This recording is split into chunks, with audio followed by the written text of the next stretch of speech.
I remember our coach Fred talked about that huge misconception of timing and speed. People think that you need to rush an offense by rushing the pass. The setter Yeah. is the player who rushes the offense, and the hitter can change their route however they want. The only time that's changing is on two situations. Hey, everybody. Okay. Welcome. We are getting rolling. This is the second edition of the Better at Beach Volleyball podcast. And thank God we decided not to try to do it in person because second episode and we're already halfway across the country.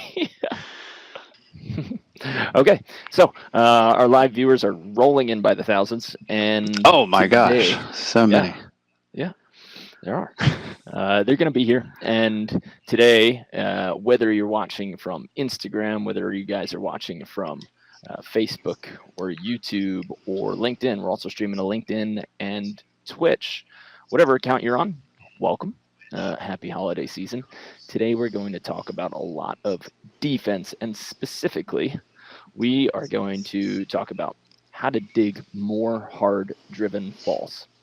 So there's a lot of different ways, different techniques that involve, number one, like some of them will be mental, some of them will be physical, some of them will be technique driven, and some will be situational, really. So that's what we want to get into today. We also have a few quick announcements. We had our biggest sales day ever, Brandon. I don't know if congratulations to you and me. And that's pretty cool, and it's also good to know that our camps get to sell out quick now. The Christmas camps, December 26th and January 2nd camp in Florida, those both sold out early, even though we just had a cancellation. So we had one more spot open up, and I've been texting back and forth with somebody's like, should I book? When's it going to close down? And I'm like, every time we've had a spot open, it's closed within 2 hours. Yeah. So we have a waiting list for that. If you guys are interested in getting on the waiting list, just get in touch with us. But the April 3rd camp, I think we got 17 spots booked out in the first 2 days, which is awesome. And there's a few months left to book that. There are going to be 40 spots as usual, and that's going to be in St. Pete in Florida. If you guys are in New York City right now, or you're near it, because we've had people drive from upstate. A few years ago, I had people drive 7 hours to come to a beach volleyball clinic. There are no clinics near us, so we had to come. You're that good, dude. I drive 9 hours. People love volleyball. They just love it. They just love it. So we're going to do that at Endless Summer, which is a 2-court indoor facility in Oceanside in Long Island. So if you guys are in the tri-state area up in the Northeast, come say hey, and let's hang out for an entire day at Endless Summer. And we're going to do 3 sessions. And with that, if you guys head to betteratbeach.com/clinics, we have our schedule up there. If you want to bring us in for a clinic in your hometown or your facility, there are instructions on that page. And if you think we might be showing up in your hometown already, well, then that'll be on that schedule. We are still working on our FUDS clinic. We're still working on our Hawaii clinic. And yeah, we're ready to rock. So we got we're coming upon a full schedule of clinics and camps. Yeah, I think I saw today we already have 4 or 5 weekend clinics booked up or on the schedule. So get on it quick. Get on it quick. We're going to see everybody. Everybody, welcome to the Better at Beach Volleyball podcast with Mark Burrick. That's me and Brandon Joyner. Today, we are going to talk about hard-driven defense and specifically ways to get more digs. There's a lot of kind of simple keys that you might think will improve it, but we're going to go a little bit more in depth into certain situations, certain strategies, so that you guys can just get some better defense. And I know that it's wintertime for most of us, but as we go through this, just think about it, because a lot of these, if you guys play indoor, a lot of these tips and keys are going to help you out digging indoor as well. So if you're lucky enough to have an indoor facility with beach, awesome. And if you only get to play on the hard court during the winter, well, then just start applying these, and we'll see if we can get you better. Brandon, what's going on in your life? Not much, getting ready to take off on my own Christmas, but heading back to Virginia. I think I leave on Friday. Still up in the air somehow, but I'm going to get there. I'm getting home. But yeah, defense has been, it's been something that I've kind of had to focus on a little bit more actually since I moved out to California, because I found that before I moved out here, I was kind of considered solely a blocker, and I had a pretty solid indoor career at blocking, so it kind of just transferred over to the beach, and I tried to take that on. But since I've gotten out here, I've realized that I'm not that tall, and there are a lot of people that are just as tall or taller than me and jump just as high, if not higher than me.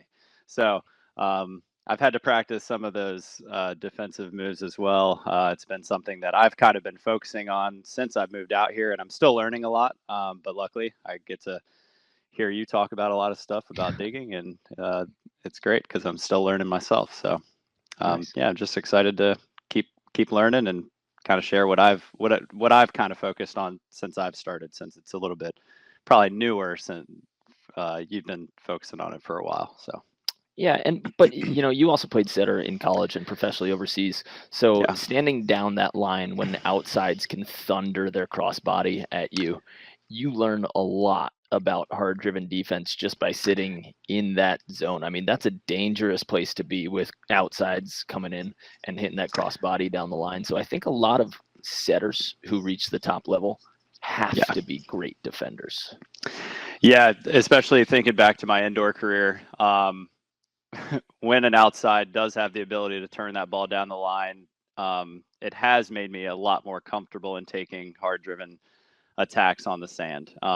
I was lucky enough to play almost my whole career against Kyle Grammett, who was an All-American opposite. He was a couple years ahead of me. And when I was on the second team, he was the guy lighting me up cross court, and I was so competitive that I didn't care if I was on the second team. I still wanted to beat you guys every single time. Mm-hmm. So I figured out where to stand, how to position my body, what it meant to have a defensive platform, and kind of just put myself in a position that allowed me to get a decent amount of digs. So yeah, I think I might have led the team my senior year in digs. Well, so there you go. Yeah. I mean, you know what you're talking about. I know what I'm talking about. It's a different world out there. Yeah. On the beach, but it's not a completely different world. So for those of you who are like playing indoor and coming out to the beach, hold on to a lot of the things you held on to in indoor. Don't overthink. I think when most people get out to play defense from playing indoor volleyball, they really freak out. They freak out about how much space there is, how much the person has the ability to shoot, and they lose a lot of the indoor digging ability that they should have carried over because their mind messes with them. They worry too much about all of the variables and how much they have to run, and they actually negate all those years of skill development that they had with hard-driven balls. And I think today, after this lesson, we're going to talk about how those players specifically can really get that together. Some other quick announcements, just in case you guys didn't know. Guys, we have Better at Beach shirts. We've got 3 new designs up and running on our Teespring account. And I don't have a specific link to that other than betteratbeach.com/shop. If you go to betteratbeach.com/shop, you can see all of our different designs. You can click on the link to our merchandise and see that. And also, we don't have these on the website, but they are for sale if you guys want to get in touch with us. We got some sweet hats, a new shipment. I think we got about 60 hats. Here's your dad hat, Brandon. People love dad hats. They're coming back. Yeah, I don't, but a lot of people do, and they did sell out the fastest at the camp. So you were right. You got the visor over there? That might be my new favorite. Well, I got another dad hat because they did so well, and another dad hat. If you guys want any Better at Beach hats, you are more than welcome. And then, yes, the Flicks Fit visor. which That thing is just hugs your head. You love it. It really does. Yeah, you could I was sleep in that impressed with thing. how comfortable it is. So if you guys want any of this, just let us know. Shoot us a DM. We'll be able to send you some Christmas presents. All right, let's get started. Okay, so key number one for hard-driven defense is get stable early. This is where we get all those indoor players who come along and they've been told, like, get stable, get still, get stable, get still. And then they just completely ignore it when it comes time to play hard-driven defense. Now, what you cannot do is start thinking in your head, especially early in your career, if you're still like an intermediate or to intermediate advanced player, just sit in that pocket early. Too many people worry about where the attacker sees them. So they think, well, if I go to the diagonal, then they're going to know that I'm in the diagonal, and then they're going to have this line open to shoot. You're giving too much credit to all of these attackers, right? To be able to see and take an approach and take a swing and hit a spot fast enough and accurate enough that a defender couldn't get there, that is a crazy difficult thing to do, right? At the highest level, yeah, we train it so that we can hit like 3 and 4 foot boxes, but you have to spend years and years and years getting to that level, and not a lot of players put in the time to being that accurate and that fast. So my number one piece of advice first is, you know how like a lot of coaches will teach that serve, go into the middle, then after the set, pop into your diagonal. I'm trying to get most players completely out of that, right? I want them to stop doing all that. I want you to go to your position immediately, pay attention, make sure that the other person can't bump over on 2 or attack on 2, but go to your spot right away. And by the way, like 8, 9 out of 10 times, you should be blocking line. With a line block and a diagonal defender, that's the most efficient way to play defense when you're starting out. So get there, go early. Don't worry that that person's going to see you, and sit in that nice little pocket. And when you can get stable there, you see more. The more you move, the less you see. And I know that sounds kind of strange, but like your eyes start focusing on other things. If you're focused on moving and where that person might see you, you're not focused on picking up the information that they're giving you. You're more concerned with what information you're giving them, which means that you can't mentally focus on where that ball of the attack is about to go. So number one piece of advice is get in there, get stable as early as you can. Yeah, and I think it's kind of interesting because when you're playing, I know a lot of times exactly what you just said when we're talking about you're worried about that attacker seeing you, and I would argue that if you're an intermediate player, it's almost better if the attacker sees you in that angle, because then like they're at a specific level where they don't have every shot in that's possible in beach volleyball. So really what most people have, especially at the intermediate level or even like the low open level tournaments, is they have that hard driven cross and then they have a high line, and they think about hitting one side of the court versus the other side of the court. It's not really, am I going to hit a cut shot? Am I going to hit a high line? Am I hitting a jumbo? Am I hitting whatever hard hit it is? So like most of the time, if you're an intermediate style player and that attacker does see you in the cross court and you see them slowing down their approach, then 8 times out of 10, they're probably just going to shoot that ball over the blocker. So, but Yes. if they don't slow down their approach, then there's absolutely no reason for you to move because they're probably just going to try to hit and try to beat you on that side of the court that you're currently standing on. And so, especially where I grew up in Virginia, a lot of really, really good volleyball players, but a lot. Besides the top 4 teams in a tournament, you're not really seeing people that have the ability to use their vision to beat you. When you're in California, Yep. it's a little different because obviously the level of play out here is just overall a little bit more consistent. Yeah, I'm trying to give a little bit of love to Virginia. You know, I like know. hey, I'm we're from on the the East map. Coast, dude. We're Like on the I'm map, dude. from Long Island too, and we're Yeah. it's like you want to give credit, but then you see Yeah. no one practices. The when we Right. leave, that the quality Exactly. has gone down, and it's just like, okay, well now we have all these junior girls. Thank goodness that they're coming up, because Right. in 3-4 years they're going to absolutely wax all of the Right. current adults. Yeah. But that jump from the level jump from the Northeast, the Midwest to California, like overall, is massive. Right. Massive. Yeah. And then so like when I moved out to California, I kind of had the same idea, but I started realizing I was like, oh, these people are better, so I need to cheat a little bit if I'm going to get there. But really what it is it's a matter of getting in that spot, allowing that attacker to kind of see where you are, being okay with that, and then trusting your reaction time and your speed to get to the ball.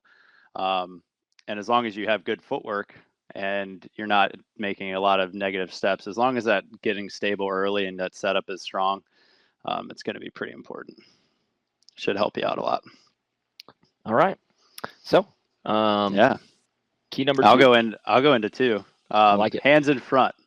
I know this is something that you've kind of battled with a little bit, and I know I have too, because a lot of times when I love you can't really see it now, but the gun. Like imagine that I have out here. my holsters. If I had guns, we talk a lot about firearms. Yeah, we need to switch that up. But Instagram's gonna start blocking us and everything. Yeah, a lot of times when we're thinking about it, we'll say, imagine if you have your hands in your pockets, you know, and a lot of times when we're playing defense, for some reason our hands like go back there. And I don't know if you guys follow Dustin Watton, but he's a guy that I think eventually we would love to have on the show. He absolutely has an amazing Instagram channel where he talks a lot about passing and serve receive. And even though he's a libero in indoor, a lot of his defensive teachings are pretty strong. And one of the big things that he talks about is just keeping his hands away from his body. And something that I really like that Mark said before is like, if you can put your hands on your knees, like you're in defensive or passing position, let your hands drop and then start wiggling your fingers and bring them up until you can see your fingers out of the peripheral of your bottom eye. And I think if you can find that position, then that's a really, really good position to start, because now you're not having to bring your arms forward and having to track and meet that ball. Your arms are already forward and you can kind of just cut off the angle of where that ball is going.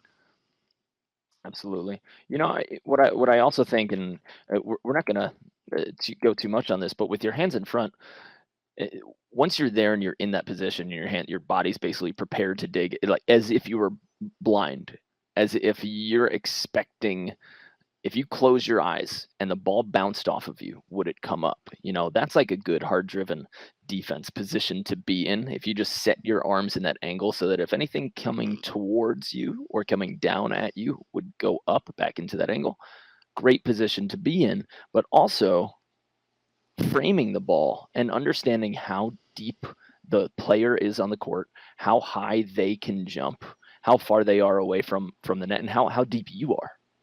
Right? And that'll change whether your hands are underhand or overhand and ready for the high hands dig. So we do teach this base position of getting your hands out nice and early. But what happens is if you put your hands down, like let's say when you're peeling, you peeled because you thought that the attacker couldn't hit down at you. And then people get locked up. They put their hands down in front of them and they get hit by the ear, the eye, the face. You know, instead of, all right, well, you're not getting to full depth, and you just, by peeling, you basically announce to the whole court that that player couldn't hit down. So now your hands should come up, but they should still be in front, right? So don't lock them down here. Make sure that they're out if it's hard driven and you've got plenty of depth, or even if you're peeling, hands in front, but you can still have them up. So there's different hand positions for different scenarios. And I think people need to understand that locking down in that base position is not always the answer. 9 times out of 10, like it is. But if you're peeling and you're shallow in the court and that person is off the net, then you need to have your hands up before they attack.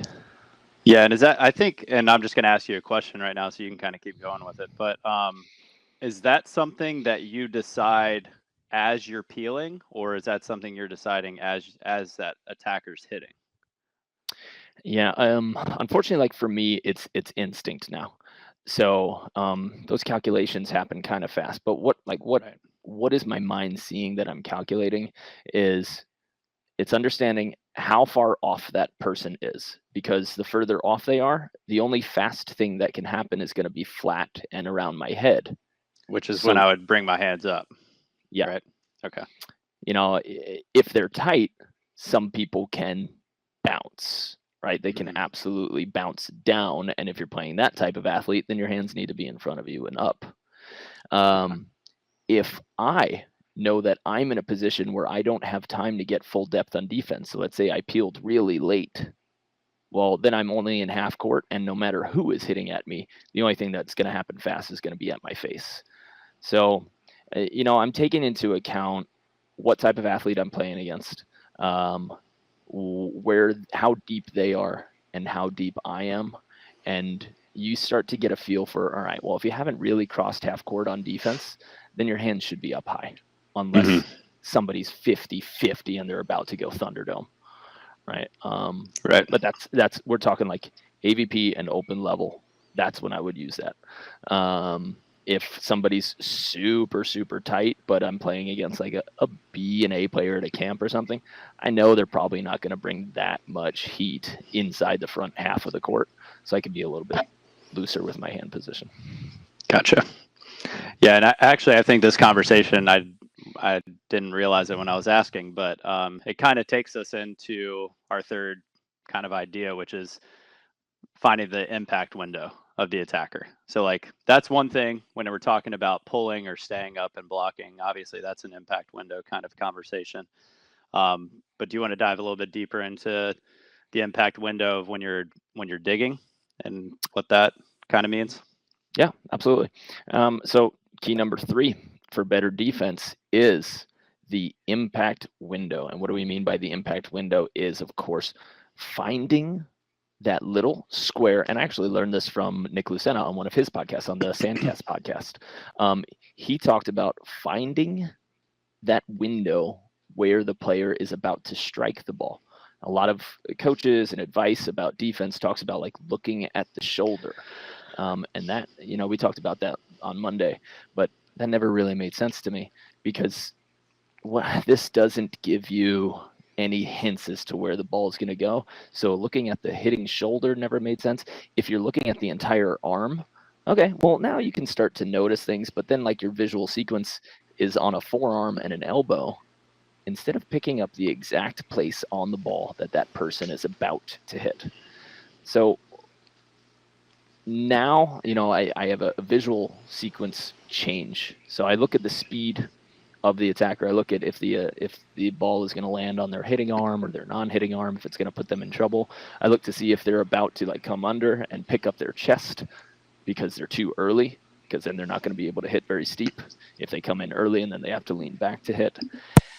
And once I've gotten all of that, and now I just switch the focus immediately to, all right, where are they going to strike the ball? And my mind is trying to say, let's pick up the exact like wrist position on which part of the ball that person is about to touch. And that gives me better reads, because that allows my hands, which are out early, that allows them to be in a position earlier. So when amazing defenders make things look so simple, right? They like don't even move, and that ball just pops up, and you're just wondering like, what? How do they make it look so easy?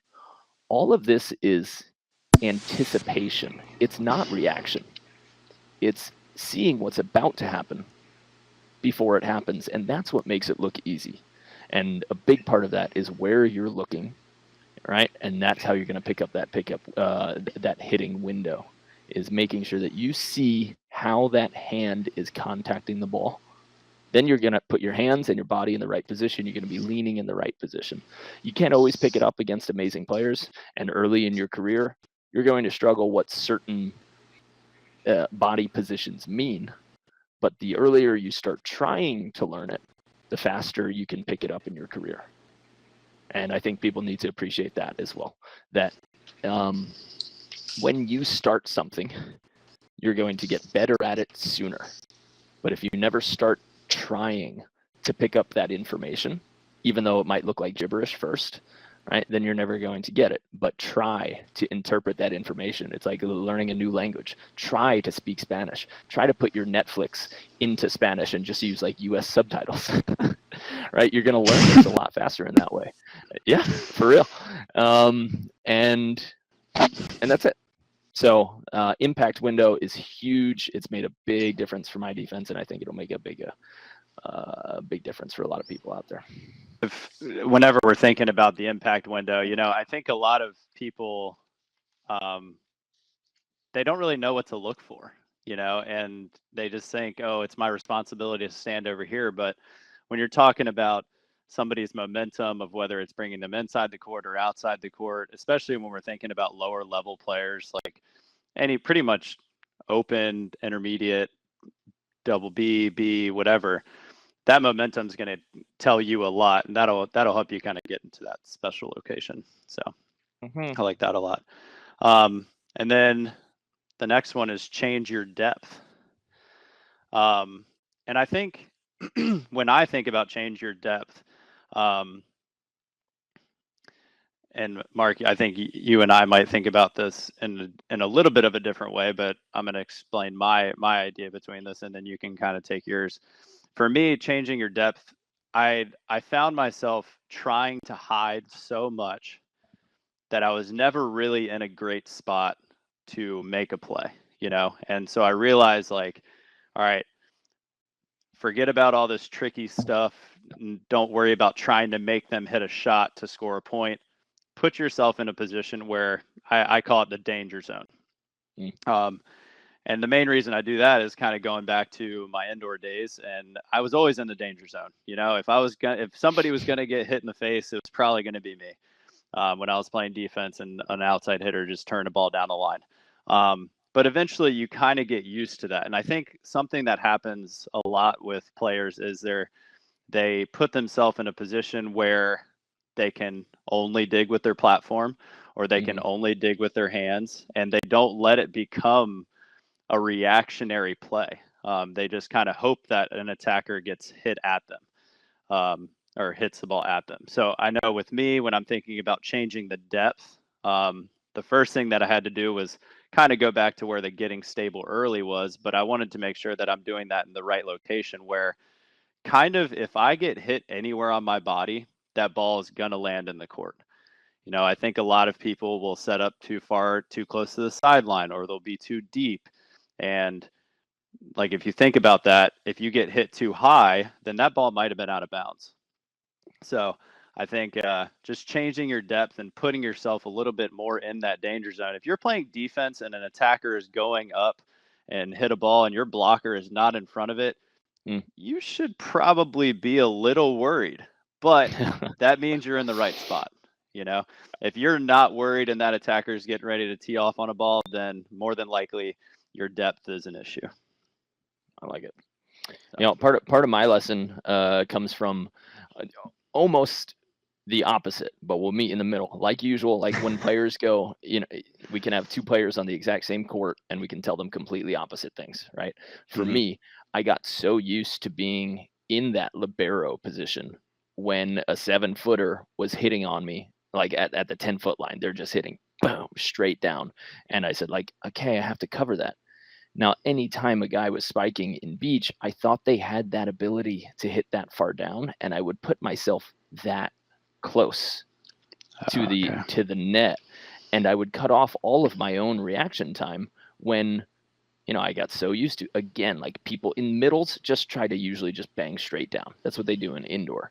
And there's a lot more variety of shots, and it's way harder to hit that steep on the beach. And I would just stand in super close and I would get blown up. I would have no reaction time. So I had to teach myself. And what I did is I drew a line at half court, and every time I finished the point and the other attacker got a kill, I looked to see where I was standing. And so many times I was in front of that line. And I was like, how am I going to play defense if I'm in the front half of the court? So I had to draw that line consistently and make sure that that was my like boundary line. I had to keep getting behind it to override my indoor libero side, because you don't need to be that close for most people. And to be honest, like I didn't really start thinking about this until probably a couple years ago. But if somebody has the ability to hit that ball straight down, that's just a really good hit, you know. And I think a lot of us we think we take it upon ourselves to stop every single hit that could be an option. And I think sometimes we need to be like, you know what? Good Yeah. freaking hit, you know. And then it's our job, because then it's our job to doubt. talk to each other and be like, hey, blocker, I need you to help me on that. Like if he's able to hit that angle, then even if you're calling line, I need you to put your hand on that ball and like take something away, you know. So I think it's just a different conversation. Give your blocker more liberties. But like the guys who make you pay for that type of stuff, like Triborn is a guy who makes you pay for standing too deep, because his hard cross is kind of like a 70% straight down cut shot that you're like, this guy is just consistently hitting in front of me. And then you step in on it and he just hits that high deep seam. So that attacker is changing their depth at the same time that you are.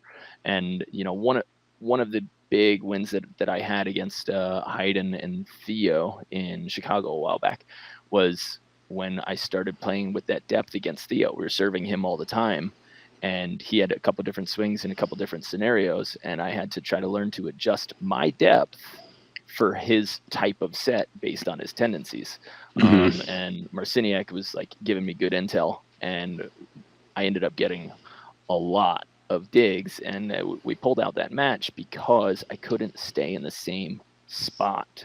I had to change it, and I think people can change where they get used to standing, and then as your level, your IQ goes up, then you start changing within your game instead of just your base position. You start changing based on scenarios and the athletes you're playing against. Yeah, I remember when that tournament happened and we were able to talk afterwards, and you were really happy with just how quickly you and Piotr were to making these adjustments in game, and then not only making the adjustment but also seeing the return on it. And that's obviously always the goal. That's really, really cool. Yeah. And you know, it was just, aside from defense, in terms of communication, Piotr, my partner, saw something that I didn't. I wasn't picking up on it. And instead of saying, hey, you got to get that, he gave me information. He said, I think this is what's happening when this is happening. Right. And I was stayed open to it because he wasn't blaming me. He wasn't accusing me. And you know, at the time and now I'm trying to be like a more mature partner and be better with how I give feedback and how I receive it. But to be able to stay open to that information, he doesn't sit there and accuse you, and he actually gives you valuable information instead of, come on, dig that. Like, no kidding, dig that. Like, thanks, dude. Right. So he gave good, valuable information, and if we weren't talking after each play about what happening and why, then we never get to the point where I get those digs. So if you're out there and you're a partner and you're giving information or you're saying things that don't give information, like, it's almost better to shut your mouth, or just give compliments so that at least the communication pathway remains open. But if you start accusing, then that pathway shuts down quick, and you'll never share the valuable information when you recognize it. Right. I like it. It's always nice to find that partnership that you feel that comfortable talking to somebody, and it stinks because you have to develop a little bit of a relationship first, but gosh, once you get it, it's really cool. It's so cool. And I think the people who don't have it, that's where a coach becomes uber valuable. Yes. Like, that's why relationships have therapists, and some of the strongest relationships in the world and marriages, they have people they can bounce off of. Sometimes it's friends, sometimes it's a therapist, but to have that coach where I can say, Coach, can you look at this and tell me if I'm wrong about like Brandon's game? And then he goes, he looks at it and he's like, no, that's not what I'm seeing. Or he's like, ah, okay, I'll tell him. Then you don't feel like I'm looking down on you or I think anything's wrong with you. It then comes from the coach whose job is to tell both of us like what's wrong and right and how we can fix it. It only works in that situation without a coach when you have a player meeting and you say, I want to play with you because I want to learn from you. You know, I know like Avery Jost has done that in a few of his partnerships where he's playing with guys and he's like, I love playing with Rosie and I like can't wait to learn everything I can from him. So he'll be open to that. You know, Phil was that with Todd. And that works in that situation. But when you have two people who think they're equal, neither of them can or should coach each other unless it's a very special, like personal connection. Yeah. And I know that was something that we had to kind of go through when I first moved out here, and we would have practices, and it was just like, it became something where it was like, when I ask you for like specific feedback, then that's when you can coach me. But other than that, like, let's just keep it about us. Let's not make it personal. You know, and I think that it always helps. It's a good conversation to have. Yeah. All right. So we're at first key was getting stable early. Second key was hands in front. Third key was find the impact window. Fourth key, change your depth. And what's key number 5, Brandon? Key 5 is going to be dig higher. What? I want to keep the ball low in beach volleyball. Yeah, and there's a time and a place. But I think, especially when we think about our audience, a lot of people that once they figure out a way to get in a specific spot, they get into the right location, they've read the attacker's hit, they've looked at that little window that we've talked about, and now they're getting ready to touch the ball. I think way too many people are just okay with touching the ball. They're not thinking about finishing the play, you know, and I say this a lot, you know, it's like, oh, great touch, but you forgot to finish the play. And, you know, I think a lot of times for me, I always say aim for about 10 feet off the net, middle of the court, 20 feet in the air, 6 feet above is a little bit hard, especially when you're thinking about digging. But if you can think about finishing the ball to this specific location, then I think it allows you to actually realize that you have the ability to control some of these digs. Obviously, there's some digs, some hits that are hit so hard at you, and it's coming so fast that you're really just trying to create an angle within your body to allow this ball to come up. But for the most part, if you have a little bit of time and you can think about making this ball go to a specific spot, and you can think about height versus location first, then that's when you're going to start allowing this ball to come up in the air a little bit more. And then now you're allowing your blocker, your teammate to get behind this ball and help you finish it, you know. But if that plays really low, unless you are a super experienced player and you're running some kind of offense where you're passing the ball low, running a quick set away or a quick set behind, like I know when Christian Honer and I were playing before the COVID season. Before COVID, yeah, there were a lot of plays where if he got a really easy dig, he would run some type of quick tempo, and it allowed us to take advantage of a lot of teams. But when we tried to do that against teams that were able to get in front of us and able to like shut us down, then we had to go back to normal and just be like, hey, let's just get this ball in the air, allow me to give you the best set that I can possibly give you, and then now we're in the driver's seat when we're attacking. So, but yeah, I think the digging higher was what started it. And I think that's a big misconception. I remember our coach Fred talked about that huge misconception of timing and speed. People think that you need to rush an offense by rushing the pass. The setter is the player who rushes the offense, and the hitter can change their route however they want. The only time that's changing is on-two situations. Okay, the other team like just ran, scrambled. Now they're 10 yards off the court. And now you're like, hey, we have to put this ball down now before they get back on the court. Then you shoot a low pass as an option, or you speed it up so you can get through bump set, kill quicker. But you don't rush an offense by passing faster, like unless you're going on two. That doesn't make sense. It's up to the hitter and the setter and everything like that. So if you don't have an on-two threat, or you're not trying for on-two, passing lower with the reasoning of speeding up your offense makes zero sense. Zero sense. It only puts more pressure, especially if you're facing a decent server, like even a halfway decent server. Because when you pass lower, your setter gets in trouble quick. Yeah, it's definitely increasing the responsibility and the stress on every player that's involved. And you'll see that at the pro level, where people like in the middle of a play, they'll just jack up a dig, and they'll like kind of dust their hands off, and they then just get to breathe, reset themselves, and say, all right, I'm in the driver's seat right now. I'm in full control. But I think that a lot of players, the faster that play starts happening, the more you like stay at the speed of the play, and then you forget to think, you forget to look, your errors increase instead of like easily. knowing when, right? Yeah, and it's, for some reason, it's hard to get out of it once you've decided to do it. Like if you pass one ball low, the next time that ball comes over, if it's the same kind of look, you're probably going to rush no matter what. But trying to figure out when and where is definitely a good idea.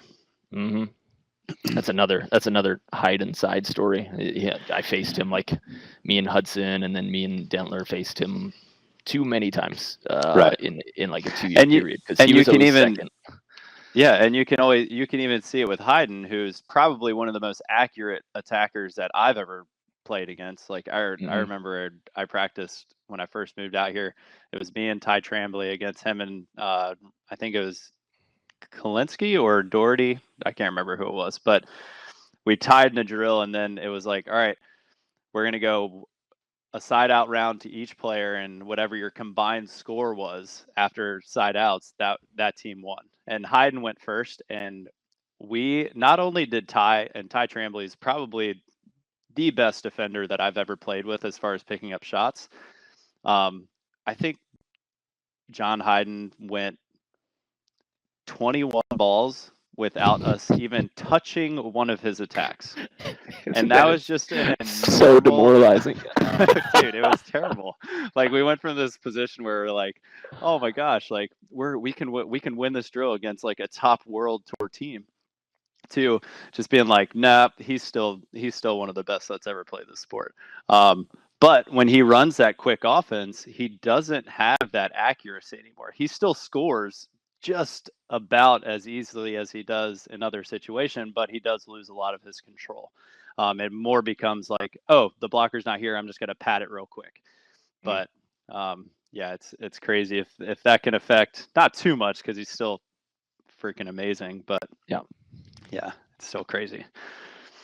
All right, so number 5 was dig higher, and number 6, defensive tip number 6, practice digging with your hands.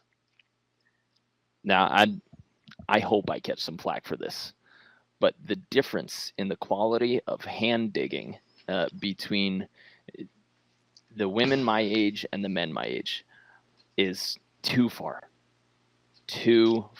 I think there's a number of reasons why that can happen, right? Guys hit harder, so there's more hard-driven balls, so there are more plays where they have the opportunity to use their fingers, and up into a certain level, women really aren't bringing enough heat consistently to call it a reaction play where you can use your fingers.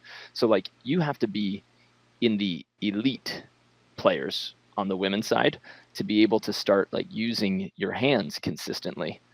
And on the men's side, you know, you could get a B player who can just jump and mash a ball, and you'll be able to dig with your hands based on the reaction thing. So the problem with that comes now you get stuck at that level because you've never practiced this skill, and you just start losing those points, and you don't include it into your practice. You don't include it into your warm-up because it's not valuable to you in the game. And so then you just have this hard ceiling. So everybody out there needs to practice digging with pokies, needs to practice digging with their paddles, their open hands, underhand, overhand. Underhand is not a lift, by the way, so long as it rebounds. Let's clear that out. Yes.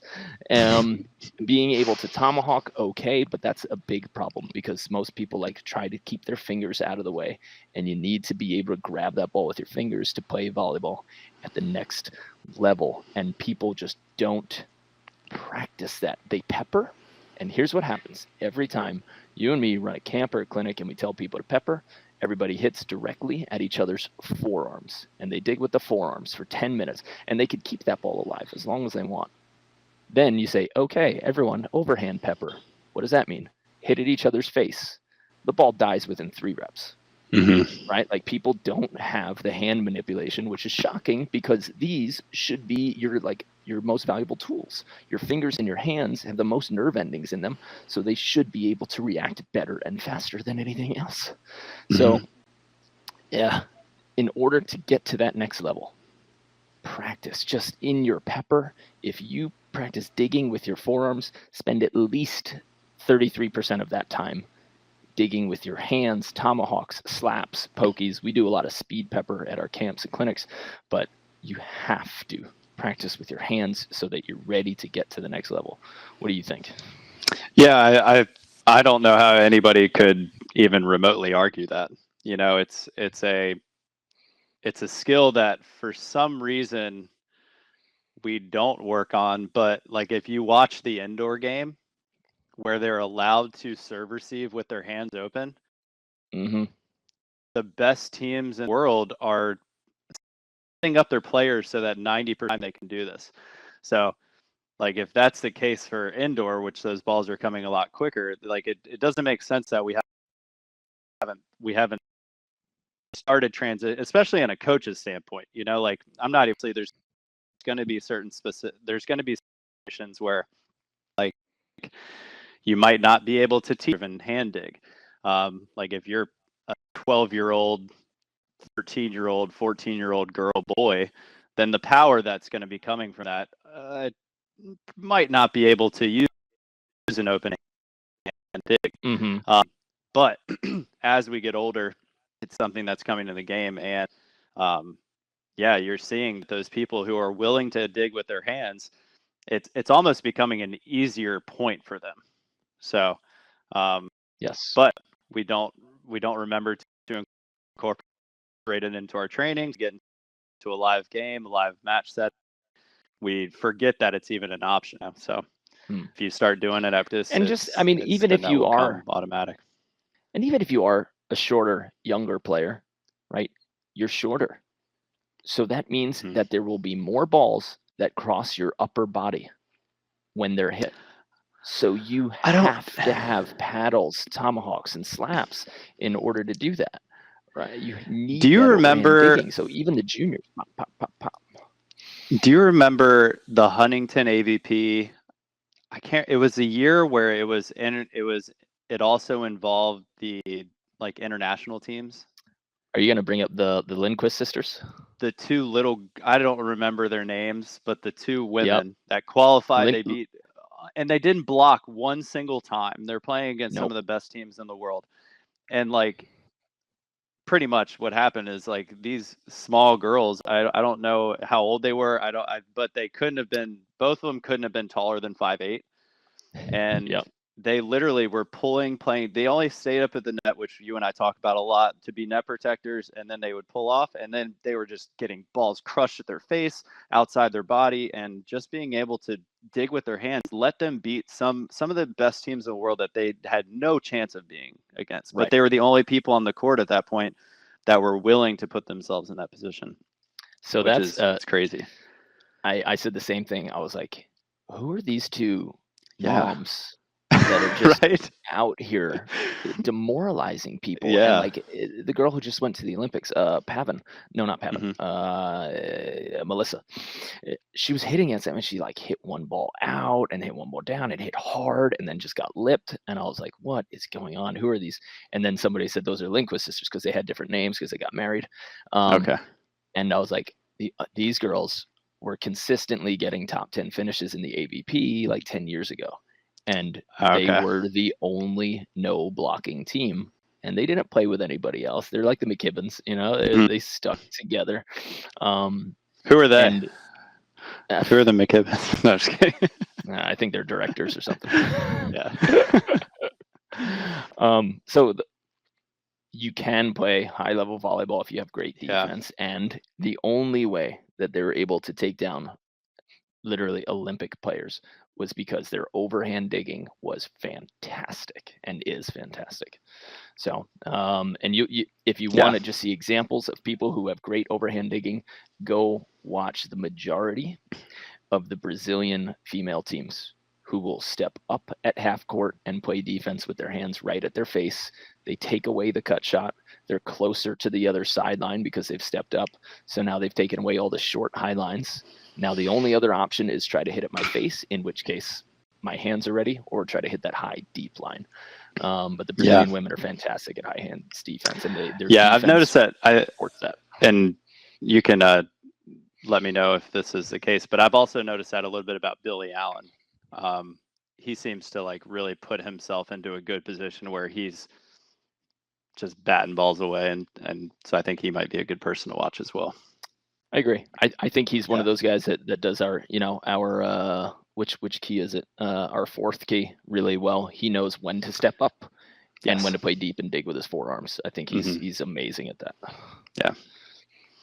All right, last one. Probably most important. Calm down. Fuck down. Calm down.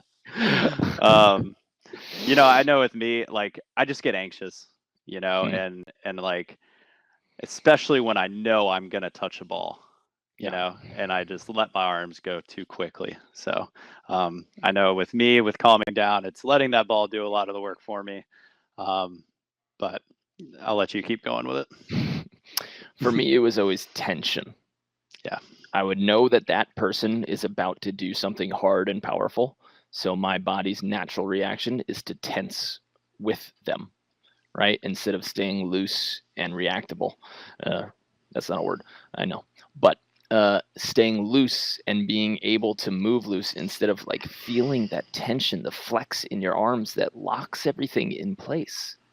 When your arms are flexed, they have to unlock to move out of that position and then relock and move into a different position. So that takes more milliseconds of time, right? If you're able to stay loose, then they don't have to unlock before they move, and you're going to be faster. So I know that everybody's hitting hard and everybody like wants to get a dig so bad, but you've got to be a little more Taylor Crabb about it and just kind of be out there swaying. And for one reason or another. And just have those loose arms able to dig. Yes, there needs to be tension in your legs. You need to be low enough, like they can't be jelly. Same thing with the arms. They can't just be jelly, but they can't have full tension, and that face can't just be like you can be intense without being tight. And there's a huge difference there that people need to embrace. So like if you notice that during digs or after digs, you're noticing this flex, this tightness in your arms, you're going to be slower. So see if you can get your arms to relax, even though you know that somebody's bringing the heat. Yeah. I always talk about the fact that like, look at body types in beach volleyball, you know, and I don't want to be the stereotypical person that says those things or don't think I'm being shallow, but like a lot of beach volleyball players are long, skinny, noodly people, you know, and if we're long and skinny and noodly, then we shouldn't be like trying to flex our muscles in every single point of the play, you know, like we're our bodies look like this for a reason. And so like just allowing yourself to be a little bit flowy and allow yourself to get behind that ball, and then you can tense up a little bit when you're making the touch. Yeah. But doing it before the movement happens is just, you're shooting yourself in the foot. Mm-hmm. Mm-hmm. Yeah. And if we could add another like 0.5 to the calm down thing, it's when you lose a point, when the other team gets a kill, the offense is supposed to score more points than the defense. That's why we play drills like 5-3 and the Battle of 1812, where you put the defense has a bigger score than the War of 1812. Sorry, than the offense does, because the offense should be scoring more consistently. So if you get so incredibly like fired up and upset that the other team got a kill and you start blaming things, you're not going to get the next dig. You're not going to get the next point. Like the top AVP and World Tour players, and yes, they're playing against the best offenses in the world, but they're getting 5 or 6 digs per set. That's out of 40 something points, right? 35 to 40 points. So that's 1 dig every 7 or 8 points that you're looking for. You're not going to dig every ball. So just chill. Mm-hmm. Be okay that the other team got a kill, but take that as information and see if you can say, why did they get that kill? What reason did they hit it? What did they see that made them hit it? Where did we serve them that made them hit that? And instead of that high anxiety situation of, damn it, they got another kill. I can't touch them. I don't know what to do. Just start collecting information calmly.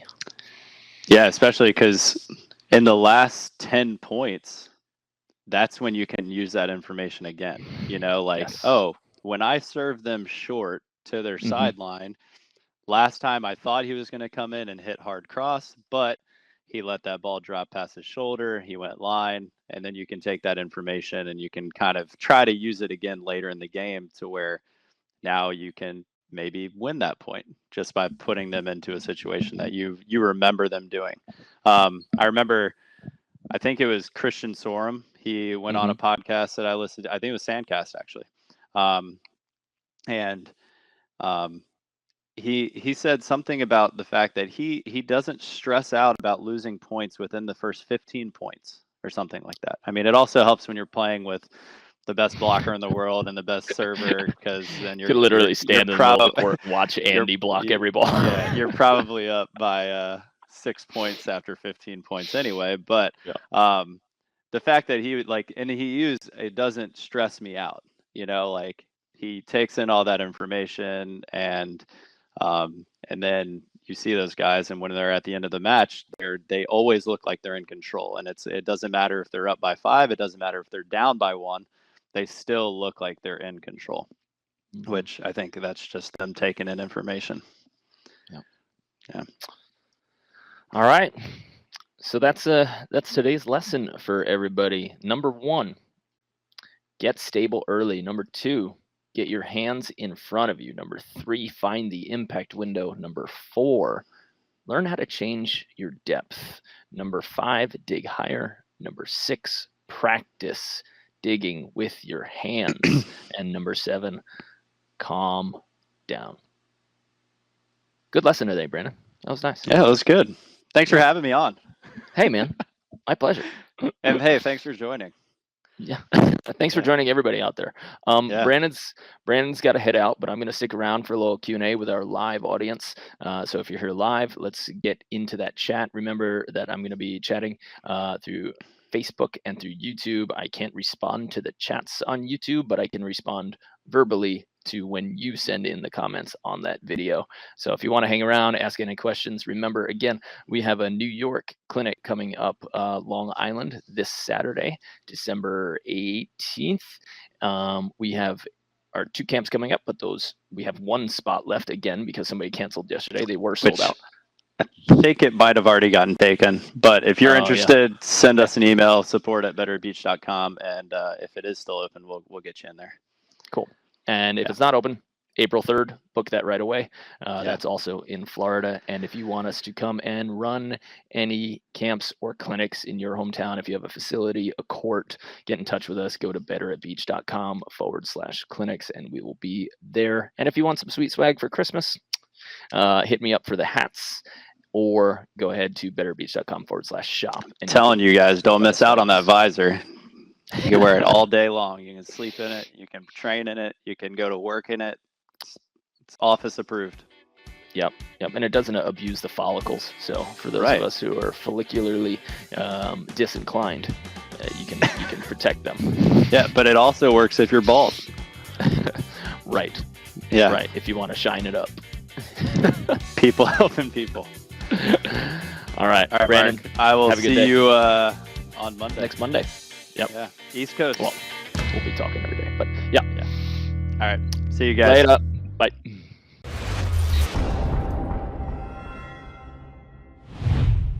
All right, everybody who is hanging around for the Q&A, what I'm going to do is I'm going to scroll through the questions piece by piece. Mark Zen, thanks for coming again, Mark. Appreciate it.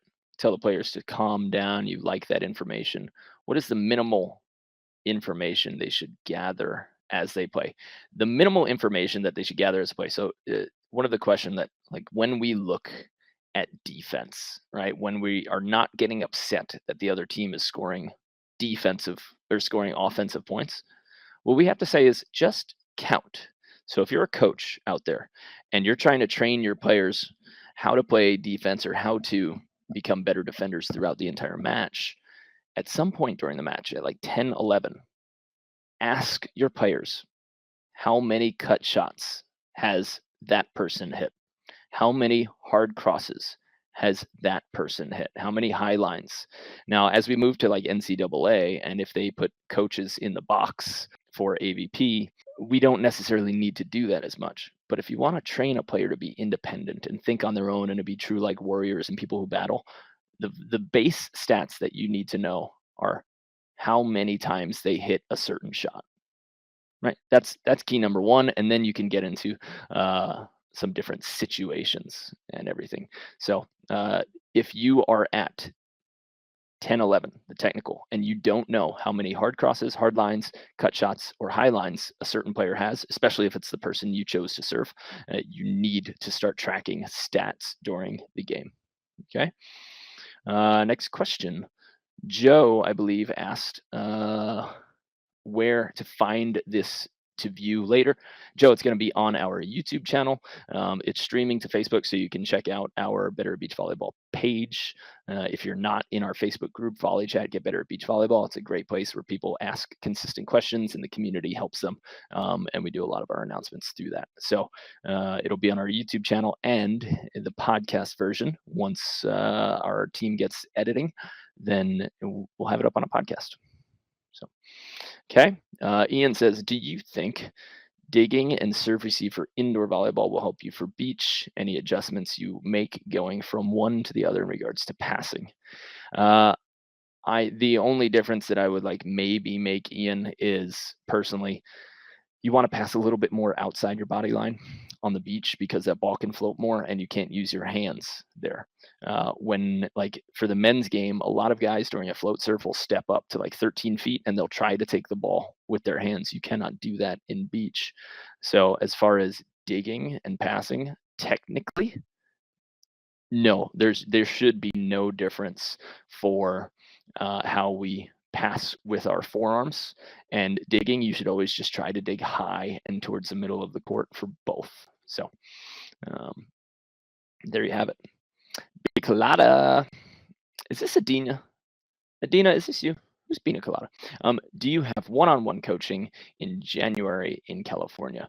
So we have a team of Better Beach coaches who are in California on a regular basis in Hermosa, Redondo, Manhattan. So if you come, just get onto that. Check out the Los Angeles tab on betterbeach.com, and you'll be able to book a private there. So you think the Norway team uses, Ethan says, so you think the Norway team uses those first 15 points, keeping track of high lines, angles, etc. 100%. If you can check out their podcast with the McKibbins. Oh, was it with the McKibbins? Yes, it was. So it wasn't a podcast. It was a YouTube channel with the Norwegian team and the McKibbins. A great YouTube channel where they dove into their mindset on defense. So yes, they are tracking stats, and of course, at the highest level, you basically know every team's stats before you step on the court with them. However, to give you guys information, right, new teams that you play, you need to, first of all, hopefully recognize tendencies of the players you play against. And second of all, learn to keep track so that you can start a little black book. All right. I have a friend who wants to get in December camp in St. Pete. If you get any openings, Kumi, she's got to send us an email to support at Better at Beach if she wants to get on the wait list for the camps, because they are full, but then we get like a random cancellation here, and then we open that up and we send that first to our wait list. So make sure she send us an email if she wants to be on the wait list for that December and January camp. Jeremy Bosillo, if you're still there, how hard should we be hitting at another's heads in practice pepper? The exact same speed that you hit at their forearms.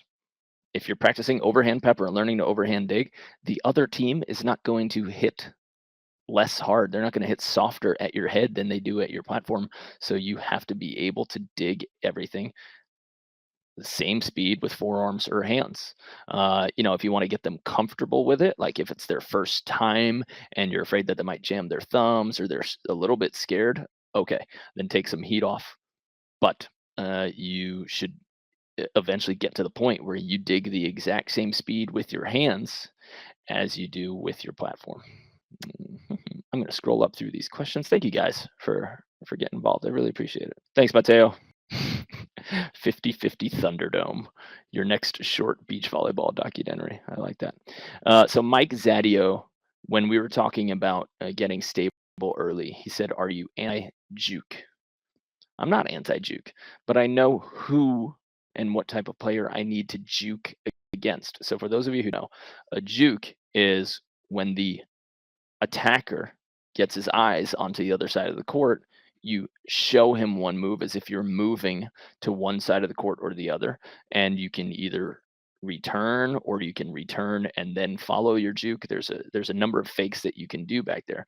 But the important part, Mike, is that you have to know if the other player actually looks at you, if it changes what they do based on where you are, and when they look at you. But if the players on the other side of the court are not looking at you and where you stand doesn't change where they hit, or they're not even accurate enough to get a kill on you if you start from a stable position, then you have zero reason to juke and put yourself off balance. Okay, so I'm not anti-juke. It's just it works at a certain level. Right now, can you get so our t-shirts and sweatshirts can be shipped internationally. So follow betterbeach.com/shop. But our hats, you would have to pay me for shipping, and I think that would be expensive. If you want them, I am down to ship them wherever you want, but then I would have to charge you for that shipping. And I don't know how much that would be. If anybody knows a great drop shipping hat provider, a hat company that will print or embroider hats that we design and then ship them wherever they need to be shipped, that would be fantastic. I would love to get in touch with that. Phil Williams, could y'all do a clinic before or after FUDs? We are actually planning on it. We're in contact with Emerald Coast Volleyball, and we're trying to run a clinic the weekend leading up to FUDs. That could be a long week for a lot of people. So we might do it like the first 1 or 2 days, like Monday or Tuesday, or we might do it that weekend. So we are trying to run one. If it's at Juanas in Navarre, they have 6 courts and host the biggest volleyball league around.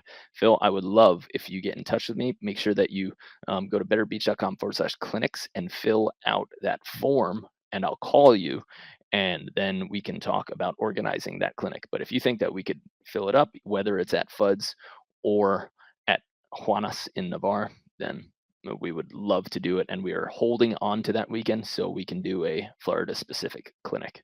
So see if you can, I'll write it down as well, but get in touch with me, fill out that form, and I'll give you a call. Okay. How important is it to record your own games? Do you do it? Recording your own games is the most important thing you can do. If you can't go back and relive each point and see it with a bird's eye view, you're not going to improve, or your improvement rate is going to be half of what it should be. Think about how much time NFL and NBA teams spend in film, right? It's important to know what's happening and where you are and how to correct yourself. So you should all start making sure you're on it. Trevor, you registered for our New York clinic and you're driving 5 hours. Dude, that's awesome. I can't wait to see you. I will buy you a beer for your long drive. I can't wait to see you. You can hold me to that. And any last couple questions? Bonnie says, what's the best way to pepper with a new partner? I'm playing with two co-eds. I'm short women on men's net. Just pepper. Hit them high, hit them low, and make sure that they know in advance, hey, I'm going to hit you high and low because we need to practice low digging and high digging. So best way to pepper with a new partner is just throw the ball up in the air, pass set, and hit all the way around them. Some people get extra frustrated when they get challenged, and you don't want to put them in a frustrated state before their match. But if it's like a practice thing, or you ask, hey, do you want me to challenge you during this pepper? Can I hit anywhere? Then the people who want to be challenged, you can challenge them, but just have that conversation with your partner. I know that I used to challenge players just during pepper and warm-ups before they were ready to move. And they're like, no, I just want to warm up. I don't want to go firing right away. My mentality is you're on the court. It's time to fire at 100%. Their mentality was warming up. And so that would create friction in the relationship, and then friction. And then they would be upset before the practice even started or before the match even started. And you can't have that. So you need to have that conversation with your partner about how you warm up the best. Yeah.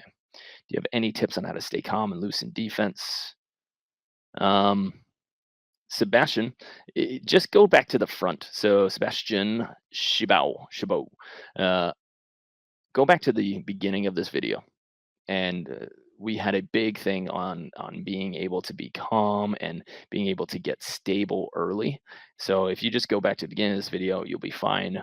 Just have your hands loose. Make sure that you can like actually loosen your hands, and don't think, dig 2 shots. Say, if he hits a high line, I'm not going to get it, but I will get every hard cross and every cut shot, or vice versa. Say, I'm going to dig the middle hard cross. It's like the seam cross, right? I'm not going to pay attention to my sideline, and I'll get the high lines, but dig 2 shots, make the court smaller, make the selection smaller. And if the other team counters that, you can adjust to that later, but say like, I'm going to get these 2 shots, and I'm okay if they get this type of kill right now. That's a good way to start playing defense. Joe, me and Brandon are planning on running these twice a week, every Monday at 11 a.m. Pacific time, 2 p.m. East Coast time, every Monday and every Wednesday. And then we'll chop them up, get recordings of them, put them on the podcast, and do that. If anybody knows some great podcast editors, or just how to run a podcast in general, please let me know. We're making it up as we go along. How do we defend who can put a ball to the area or not quickly and accurate? How do you defend against people who are quick and accurate? So people who are accurate and hit good spots, how do you defend against them? Well, if they're accurate and they're accurately hitting away from you and you're not fast enough to get there, there are a few things you could do. Number 1, squat. Number 2, lunge. Number 3, sprint. The more you do these things, the faster you will get and the more balls you will get to. You cannot try to be getting more digs and being better and hit harder and spike harder if you're not training your body to move faster and move more powerfully. So if you want to get more digs, you better start squatting heavy. You better start squatting as fast as you can, whether it's heavy or light, and you need to be starting to sprint. Other than that, if you just want to stay at the same physical level, then you have to learn how to juke and how to throw peels, like 3s, 4s, fake peels, fake blocks. See what works and see how you can make somebody uncomfortable. But if somebody is shooting against you and getting nonstop kills, you have to start peeling. Your blocker needs to start assisting you in covering more court. Serve with more power. We have tonic. We have tonic. I'm sorry. We have a fix your arm swing in 21 days course. If you check out betteratbeach.com/coaching, we will take you through a huge course that will increase your power quickly just through mechanics. All right. All right, guys. That is it for the questions. Thanks for spending the extra time with me.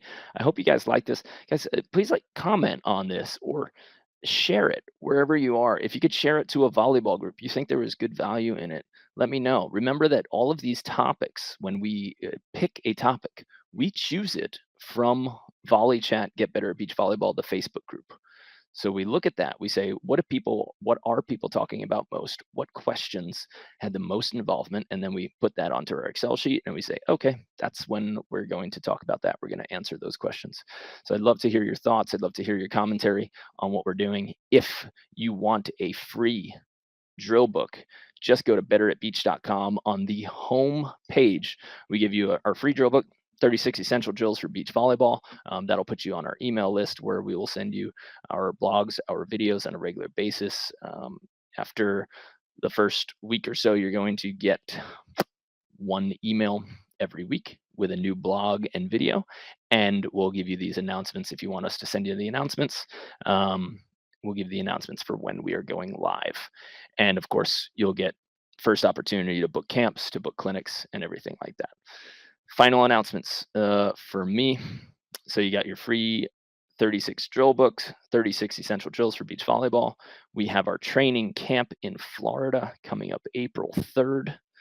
That booking is live at betterbeach.com/camps. If you want to join our online coaching program, /coaching.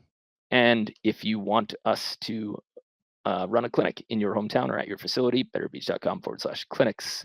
You guys can head there, or you can see our schedule and what cities we are headed to next.